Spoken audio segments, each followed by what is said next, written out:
4,500. 4,500 na. Mababa na ng 500. Presyo.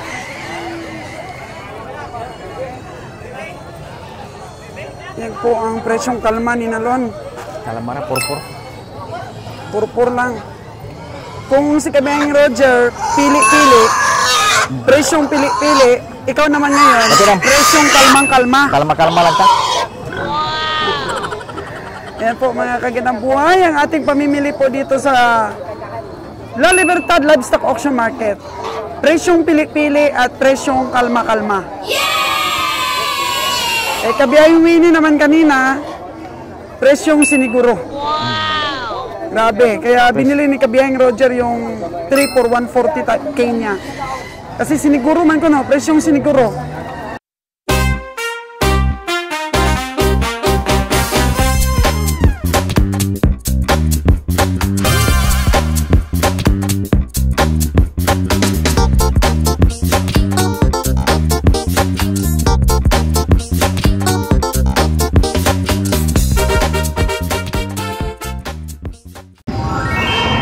Sa sipatan ni Kabeng Roger ngayon, mga kagandang buhay, matutungayan po natin kung ilang kilo dapat ang live weight ng isang baka para pwede natin siyang bilhin ng per kilo.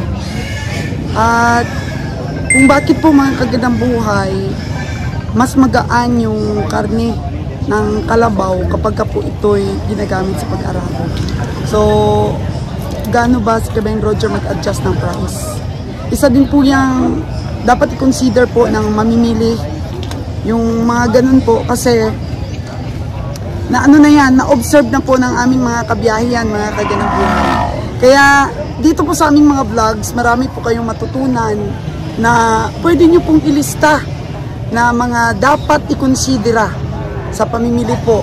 Kung paano po bumigat, may pamigat, at kung saan po tayo dadaan, per kilo ba, at gaano kalaki ang baka na pwedeng per kilo. Kaya tuloy lang po sa pagtutok dito po sa sipatan natin sa La Libertad Livestock Auction Market. 65. 5,300 na. 65K. 5,300. 65 pila na may patak sa karne yan eh. Pila ng kilo ano eh? Di bangon kami? Bangon mo na 60? Ay, maliit yan. Gamay na. 60 ang live? 140. Ang liit niya. Sa gamay na. 500 up man itong natimbang na mga 60. Ginawa man na kabot 400. Buwan na daw?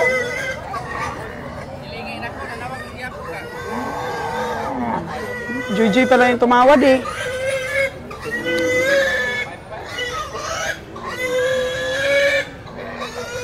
$5,500 tawad din Joy. Sa'yo 5,300. Timbangon na lang daw. Timbangon na lang ng 160. Alanganin naman yung timbangan. Oh no! Hindi na mag, ano, ayaw nila, hindi nila. Yun, pag nagtimbang po kayo ng 160 pesos, live weight mga kagandang buhay, dapat malaking baka po. Pag ganun kalaki, kinilo namin sa bakong dati ni Kabeng Nalon, 140, lugi pa kami kabiyahe. Oh no! Dapat pag maliit, 130 lang. Bakong lugi ka talaga doon dahil mainom. Mainom din dito. Kaya yun ang naging basihan namin ni Kabeng Nalon. Mga 140 na binili namin noon, lugi, ganong tamanyo, mga ilang kilo lang yun sa live weight. 360. Oo. Talo kami nun. May nabili pa nga kami 130. Talo pa rin, kasi maliit yung baka.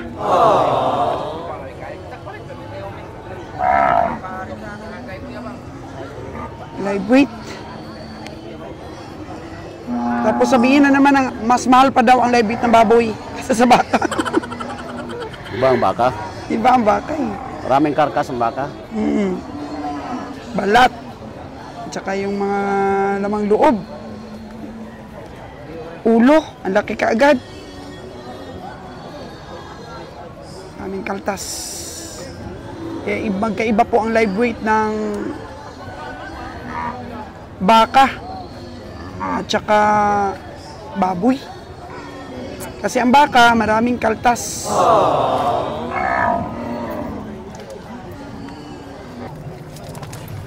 Ito ng price, 73 daw. Dos lang ni be. Boss. Boss. Niwang man, dos lang na eh. Libre lang ka. Dos ra. Sige lang, watanahin mo. Hindi manggod tambok eh. Kulang po kayo. Dos gani, persa na ko. Nga pilay mo persa po. Dos media, di pagi ka. Ngayon mo ha, pilagi mo. Dos media, di ka? Tres, di ka? Sige, di ko. Nya, di na ka? Kailan mo dyan, Giyod? Ngayon dito sa dalan. Kamay lagi prinsya. Nga pilagi mo ang sigurado pa. Tapaduhin ko kay para mo lang. Pila ka na yung tapado? Size? Umudugang ko, di ka nang bawas. Yang mudugang ko, di ka nang bawas. Size. Tres, di pa ka na. Gamay mong ligas ani. Anong paka size dito. Kung ari ko tinul gamay ligas mo naman.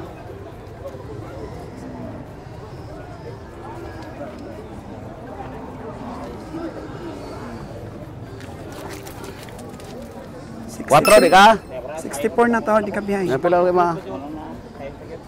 Nalas lagi na siya. Mura na mong gid lang presyo gikan suba. Gamay magdulong. Mura na mong gid lang presyo dadlan. Gamay dulong. Idaran pa. Mura na ay. Nabar kay Mura na mong gid lang gid gikan karne. Ina gid karne. Pamaulian gagamit kayo. Daraw kayo? Daro, kaayo. nakapaway la. Ibig sabihin, magaan ang karne. Ta, di sila. Oo. Quatro ko di sila.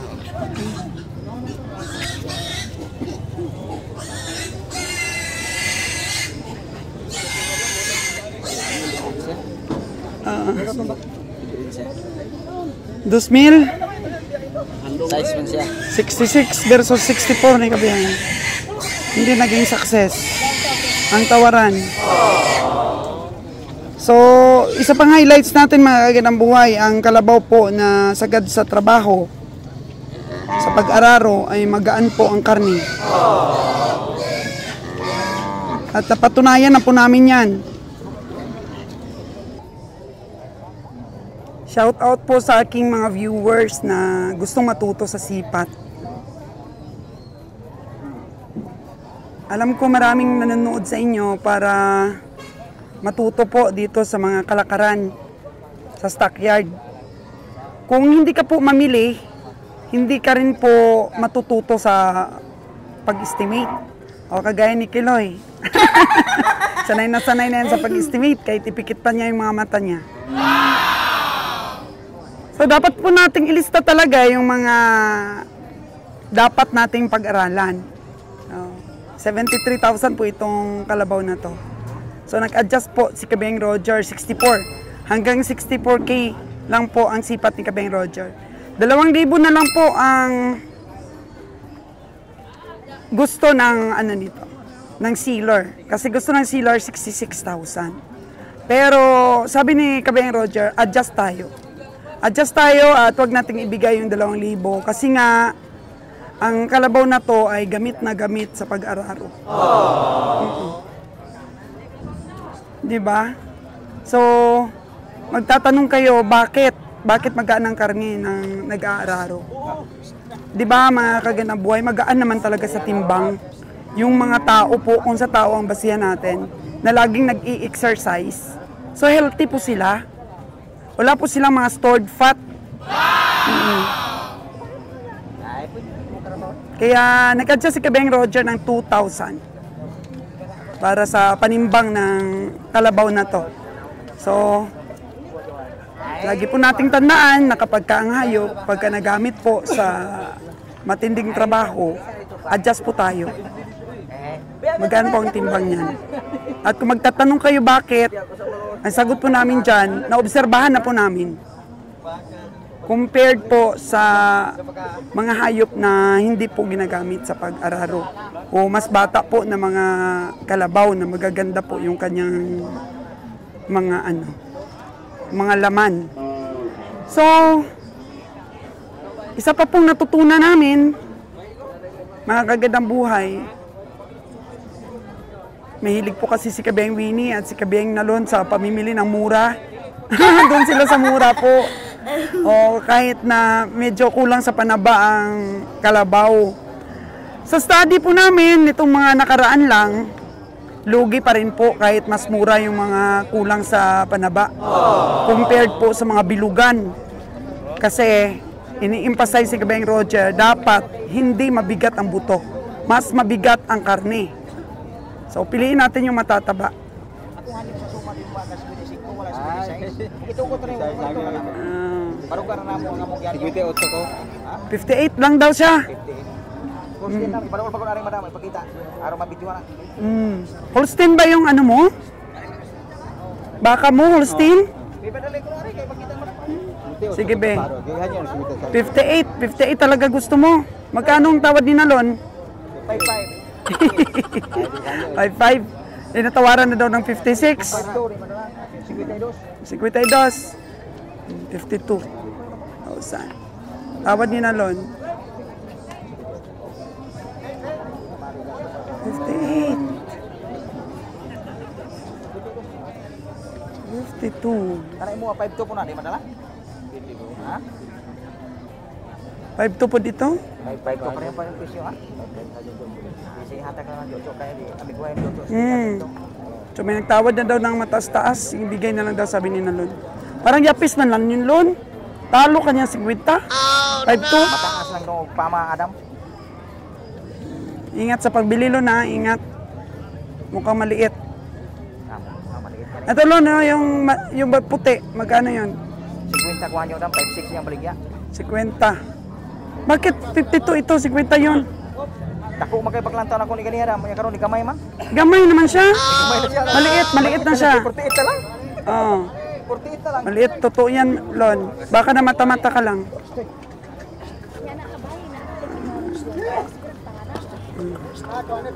Dami pang pwedeng mabili si Nalon, oh. Ingat sa pagsipat, Lon. Lon, tingnan mo. Liit yan. Magamaliit bita Adam. Karay mo. Huwag mo nang bilhin yan. 52 yung tawad mo dyan. Ayaw pang ibigay. Balibad lang sana. Oo. Wag na. Oo, di na tao. Ang liit, oh. Gamay kay dulong. Ganiya ba? Ala, naman-tamanta ka, Lon. Oh, no! Ito yung Holstein na sinasabi mo. 5-5 ako nyo, 5-8 yung baligya. Ang may-ari na. Ay, naku, Lon. Laki ng tiyan din, Lon. Ano ko na parulo ko ano? Ang Holstein kasi, Lon, ang liit talaga ng puwit. Tapos malaki ang tiyan.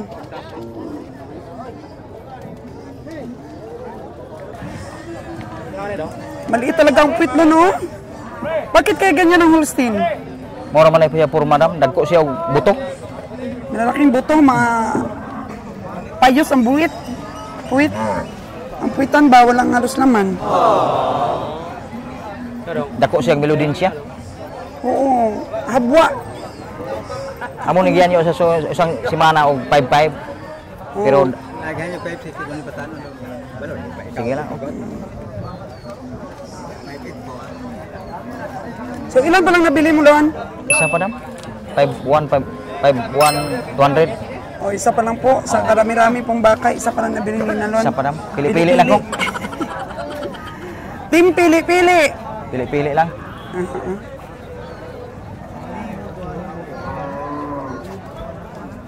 Select the best. Pili-pili lang ang presyo.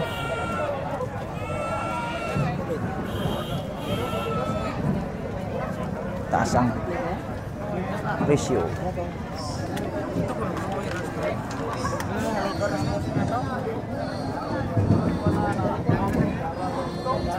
Hindi mag-serve presyo. Taas ang presyo dam. Pero binili ni Roger yung 140 na natanawaran ni Winnie kanina. 114? 140 tatlo. 140 ang tatlo, tagkuan ang isa. Tag 40 kapin, 40 plus. 46. Mag 47. 140. Yan, binili niya. Kasi tinawaran daw kasi kanina ni Kabeng Winnie yun. Yung nabilan din niya ng kalabaw. Taga Mabinay. 128. Taga Mabinay ito ram.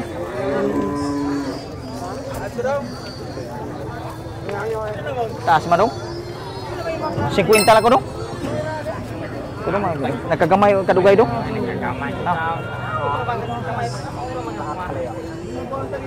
Panalo ako dun sa 48 na nabili ko sa Kanlaon. Yun, Kalabaw, maano talaga yun. baka ito dong. Oo, mamasel talaga yun. 48 lang yun, manalo pa ako. Nanalog to 2,000. Nakapamasahe pa.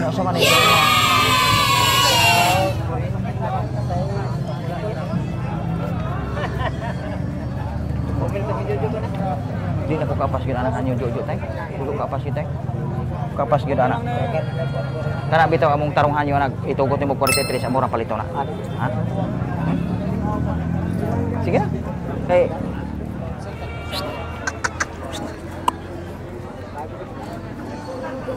Ako siya kuwit nam. Ako siya glubot. Ya, dili madala. Mahal na yung Holstein na yun, Mon. Dili balibaran na to na dam. Balibaran lang ah. Pili-pili lang kuta. Total na pa may daghang perdahan. Oo. Pili-pili lang. Pili-pili. Talo sa Mahirap lang yung marami tayong mabili tapos lugi naman. Binili ni Kabeng Roger ng 149. Iwan ko lang. Tingnan mo lang pagdating ng bahay. 43 na to yung mga limpyor ka. Sige na, kami rin presto ha? Yan yung lang 44 pero pagkakalas sa 45. Alis yun. Dati na kong pili raw. Gimarkahan naman. Pero gimarkahan na kung baka. Wala pa. Ha? Bidat ako ari ko na ba? Ari ko na ari. Boss. Nakay baka boss? Balik na Roger, tumayre kumpulang. Bayaran ng boss ano? May nabili si Kabeng Roger sa'yo? Adam. Kalabaw? Iba iyo ni Dam. Ayan, mas tatay. Pilihan niyo di ay? Gihan niyo ulit 44. Unya ibaligyan nimo? 46 siguro ko lang. Pagkatala. Kini bitaw arong daan mo kuno kanyo nimo ini 43, ako nagkuha 44. Limpyor kasi na. Ha? Pila man day baligyan nimo di ay gyud anak. Ayaw po na 46 mo. Ayro kay kini. Gasto pa mo. Dili ano nga. Muto kag sa dili ano dili ba sa basta ko tindi ni. Dako ito. Di mo nakalikayan doon nato yun. So, ako rang di ko na pa basig. 46 versus 43 ni Nalon. 44 na lagi ko na, may tubo na ko 1,000. Ah, Balik ko kanyo pero ako na ni. Dapat na. Iso na mag-46 gyud mo. Iso na gyud mag-46. Sa uso ni mapalit day 46.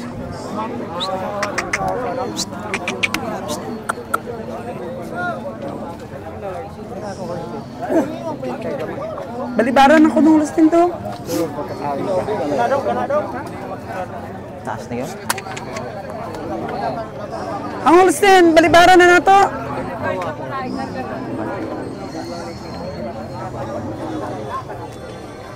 Purpur di ba naman?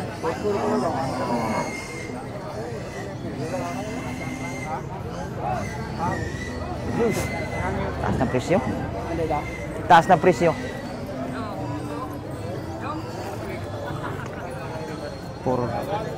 4-6. 4-4 na si Nalon, 4-4 na. Yan na temper na.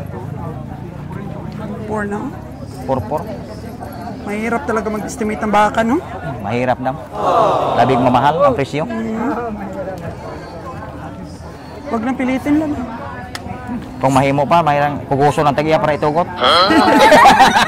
Hili-hili mo na. Dami wag ka na ubab sa puwangon og ipakuan sa baka pagsakay. Taas ang presyo.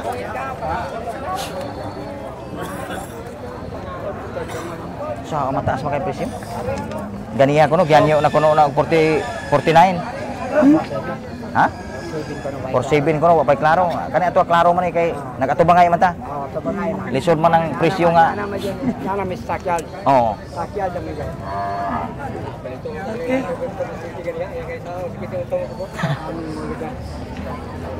Taas presyo.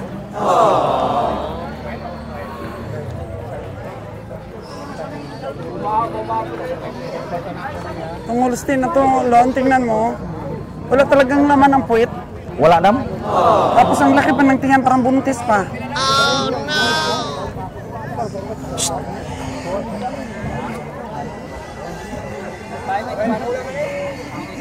Di ba, Rico?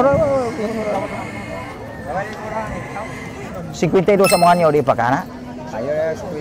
Ayaw na nang kuan. Kanang atuwa din na pasakay-sakay na tong hanyo. Kanang atuwa kanang ya dili ra ka? Ha? 5 Dili, 5-2. 5-5 ako na sana. 5 to lang ko. 5 yung gusto niya. Tapos kinuha ko. Mahal gid, Lon. Oh, no! 5-2 na imong nangyo, ana, Lon. 5 to na ganito. Sakit ulo ko. Sakit ulo ko sa presyo, Lon. Hindi maintindihan. Kalma lang muna, Lon, ah. Kalma lang ta. Kalma lang. Kani itugot ni ubos amo paliton. Kaya ka fresh ka sa tulo ron. Pila gyud? Presyong kalma, mga kagandang buhay. Go, go! Rato ka gaya rin pagkakala. Di ba grabe ito? 4,500. 4,500 na. Mababa na ng 500. Presyo.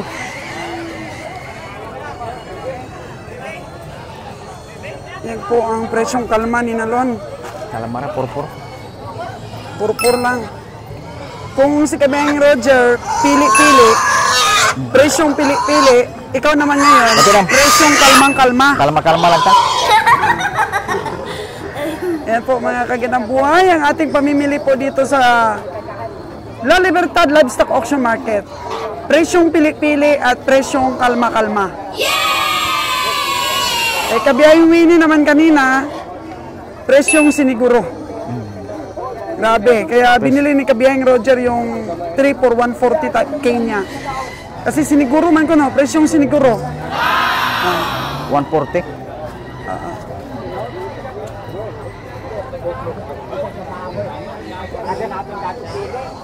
Actually, ang dami pang hayop. Pero yun talaga yung ano ngayon, motto ng team natin.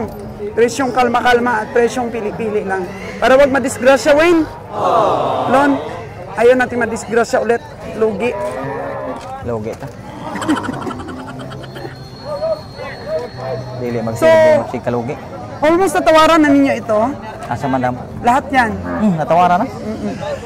So, dahil presyong kalma ka, punta na tayo sa hindi mainit. Oh. Sila na lang ang bahalang lumapit sa atin. Oh. Ari-ari dam kay Dolta sa Buko Diyos. Okay, Ano, buko bugnaw? juice na tayo. Buko juice. Hayaan natin sila na lang ang lumapit sa ating tawad. Ipihi lang ko ron. Dili na magos, maliban na ko boss, dili na sa. Balibad na. Sinalon. Buko juice. Buko Diyos. Usa Buko Diyos, madam. Madam oh. Magpalamig muna kami. Magpakalma muna kami ng aming mga heartbeat. Kalma sa bugnaw. O, pampakalma ng heartbeat sa pamimili. Si Mr. Buko Juice. Si Ma'am Puto. Ano ba klase Puto yan? Pilit. Philip. 5. Lon, kuha ka 2. Para magkalma-kalma talaga tayo. May pilit na, may ano pa, may Buko Juice pa. Ay Buko Diyos, isulod ko plastic Okay, dam. mga Tulog, kagandang tatlo. Tulog, kay buhay. Magpalamig muna po tayo. Buko Diyos. So, ayan po mga kagandang buhay dahil presyong kalma po tayo. Bugot Diyos po. Buko Diyos lang po ang katapat kay Busing. Para maging kalma. Pampakalma ba yung Buko Diyos mo? Sa init ng panahon? Oh yes, ma'am. Oh. Medyo mahal ang mga baka ngayon eh. Patigas rin yan. Pampatigas ng halin. Ng Ng katawan. katawan. Pampatigas po ng diskarte. Oh, Mga kagandang buhay. Pag umiinom Buko kayo Diyos. nito, marami kayong baka mauwi. Oh, ayan. Meron pa ako suman dito binili. Suman.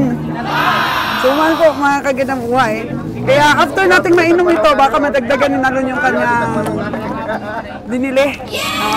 Huwag padalos-dalos, kagandang buhay, kahit ano pa man yan na mga negativity na sabihin ng iba, ang impact pa rin po pagka hindi tayo nagkalma sa pamimili, bulsa natin ang mabubutas.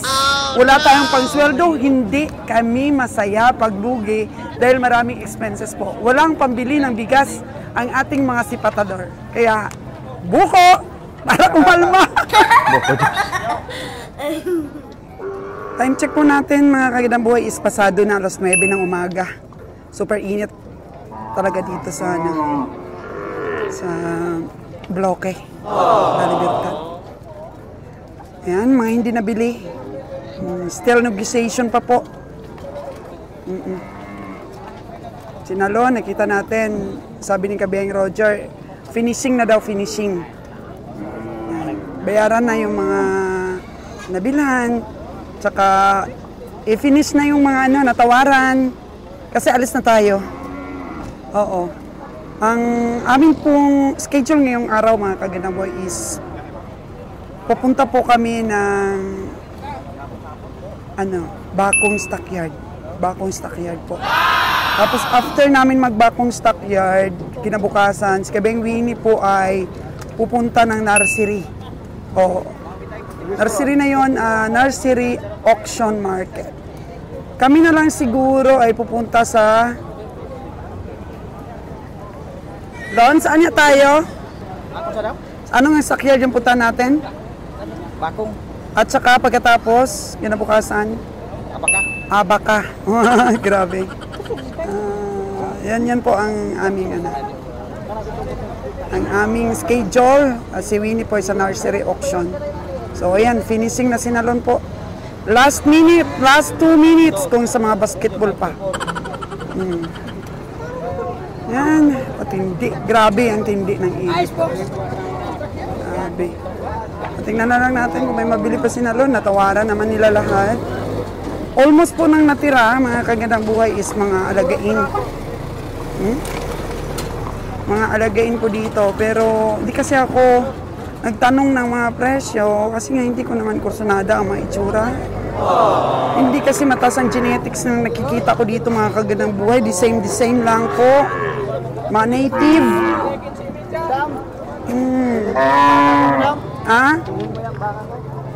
Oy, pasipat mo kay Nalun. So, yan po mga kagandang buhay. Sorry po, hindi tayo naka-cover ng mga alagain dahil mas gusto ko po kasi yung mga upgraded ang sipati natin para makatulong sa mga farmers. Oo, wag na yung mga native. Upgraded lang po. Wala kasi ako nakitang maganda talaga. So, bukas, o mamayang hapon, nasa nasa Bakong. Doon po ako mag-feature sa inyo ng mga alagain. Doon niyo po makikita yung mga alagain na mapuputi. Oo, mataas na po ang genetics. Yun po ang gusto kong ibenta sa inyo po, mga kaganabuhay. At yun po ang gusto kong i-feature. Of course, medyo mahal-mahal lang po yung mga upgraded. Pero konti lang naman po ang diferensya. Kung tanungin po natin dito ang mga presyuhan nila, konti lang po ang diferensya.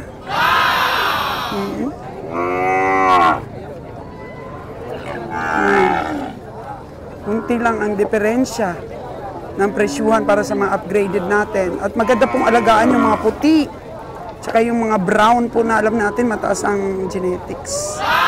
So, yan po mga kaganabuhay ang pagtatapos ng ating pamimili dito sa bloke. Dami pa rin tao. Mag-alas 10 ng umaga, dami pa rin pong tao. Never give up din po ang mga nagtitinda ng mga alagain. So, pabakong na po tayo mga kagandang buhay. Doon na lang po ako mag-feature ng mga upgraded. Kasi, good morning, madam. Good morning. Wow. Gandang umaga, madam. Gandang umaga. Magkano ito? 20 size media na lang. 20 size media po mga kagandang buhay. 26,500. naman, pero doon po tayo mag-cover sa bakong ng mga upgraded. O mga kalabaw po, mga kagandang buhay, ito pa po yung hindi nabili, yung mga alanganing sizes, at yung mga ayaw patawad, yun po, mga hindi nabili. So, puntahan na natin si Kabiyaing Roger sa sasakyan dahil nagpapalamig din siya. Mahigit 1 oras na siyang nagpapalamig. At kanina po medyo hindi pa mainit masyado, umarangkada siya sa pamimili. Pero pag mainit na po, kailangan control na ni Kabiyahe kung medyo sumama yung pakiramdam niya, inaatake siya ng vertigo. Yun po, control na niya talaga yung mga galawan para wag po tayong madisgrasya po dito. Kasi baka biglang tumaas yung presyo natin, wala na silang tagasipat, wala na silang kabiyahe. Siguro kung wala si Kabiyahe, hindi na mamimili si Kabiyahe, wala na rin po ang kagandang buhay nyo dito sa stockyard. Kaya sabi ko nga kay Kabiyaing Roger, ingatan niya talaga yung kanyang kalusugan. Kasi sa kanya nakasalalay ito pong aming negosyo. Oo. Kaya kung hindi lang rin po dahil sa kanya, ay siguro madalang po tayong makapasyal po dito kasi grabe rin po ang sakripisyo mga kagandang buhay para makover natin yung mga pamimili natin. Grabing init. Sa totoo lang po mga kagandang buhay, grabe talaga ang init dito sa Bloque La Libertad. Sobra. Kaya di uuwi na kami sa Gihulngan. Mag-relax lang po ng konti. Minsan naliligo rin po ako para fresh. And then, diretso na po kami ng bakong yan. Mga 4 to 5 hours drive. Pero kung mabilis, mga 4 hour lang. Tapos, try ko po. Kinabukasan, sa hapon lang po kami mamimili sa bakong. Kakarga lang po namin kay Sir Ali yung mga nabili. And then, yun. Punta po kami sa Abaca, mga kagandang buhay. Punta po kami doon para mag-cover din. Makita din po ninyo. Meron din pong nursery, stockyard. Si Kabiyaing Winnie na lang daw po doon. So, yung mga maliliit po na stockyard, galugarin po natin, mga kagandang buhay. Para package deal na po talaga yung pag-cover natin ng ating pamimili. At shout out sa mga laging nakasubaybay. Salamat. At sa mga sa mga makakapanood nito.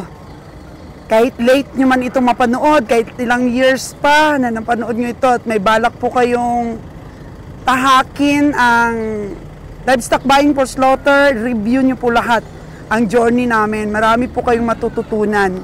Doon nyo po makikita yung struggle namin, yung ako bumitaw na, tapos si Kabiyaing Roger di pa bumitaw, kaya ito ulit, nahila niya ako na wag ding bibitaw at saka yung mga trusted person natin.